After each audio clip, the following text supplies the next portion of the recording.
Hi friends, இது வந்து sweet corn soup. அதாவது கேழ்வரகு மாவு ஸ்வீட் கார்ன் வச்சு செய்கிற சூப்பு.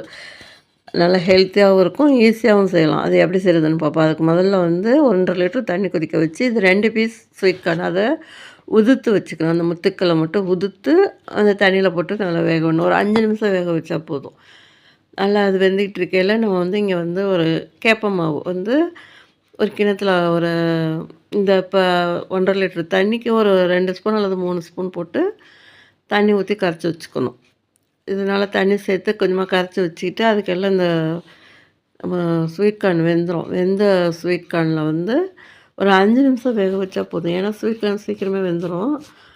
அது நம்ம தண்ணியில் நேரடியாக போட்டு ஆவியில் வேக வச்சு எடுக்கும்போதே 5 நிமிஷத்தில் வெந்துடும். இது வந்து தண்ணியில் நேரடியாக போடும்போது சீக்கிரம் வெந்துடும். அது வெந்ததுக்கப்புறம் உப்பு கொஞ்சமாக சேர்த்து கொஞ்சம் சர்க்கரை சேர்த்துக்கணும். சர்க்கரை சேர்த்துக்கும்போது சூப்பு குடிக்க நல்லா டேஸ்ட்டாக இருக்கும்.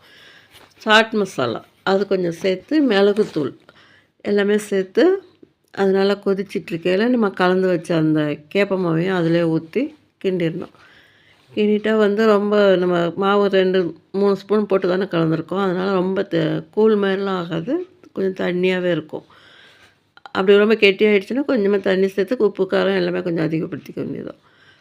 இதை வந்து அப்படியே கொத்தமல்லி தழை தூவி இறக்கி சாப்பிட்டோம்னா நல்லா குடிக்கிறதுக்கு நல்லா டேஸ்டியாக இருக்கும். அதே நேரத்தில் வந்து நம்ம ஈஸியாகவும் செய்யலாம், ஹெல்த்தியானதும் கூட. இதை வந்து குழந்தைங்களுக்கு, பெரியவங்க, சின்னவங்க எல்லாருமே குடிக்கலாம். இது சும்மா சாயந்தர நேரம் வந்து ஒரு 11 மணி அந்த மாதிரி டயத்தில் குடிச்சோன்னு வச்சுக்கோங்களேன், வயிற்றுக்கு நல்ல ஒரு அதாவது சுகர் உள்ளவங்கலாம் அந்த மாதிரி சாப்பிட்டாங்கன்னா கொஞ்சம் பசியை அடக்கும். நல்லாவே இருக்கும், டேஸ்ட்டாகவும் இருக்கும். குழந்தைங்களும் ஸ்வீட் கார்ன் போட்டிருக்கிறதுனால குழந்தைங்க விரும்பி சாப்பிடுவாங்க. பெரியவங்களும் எல்லாருமே இது வந்து டேஸ்டியாக குடிக்கலாம். நம்ம கேழ்வரகும் அதிகமாக எடுத்துக்க மாட்டோம். இப்படி சாப்பிடும்போது நல்லாயிருக்கும்.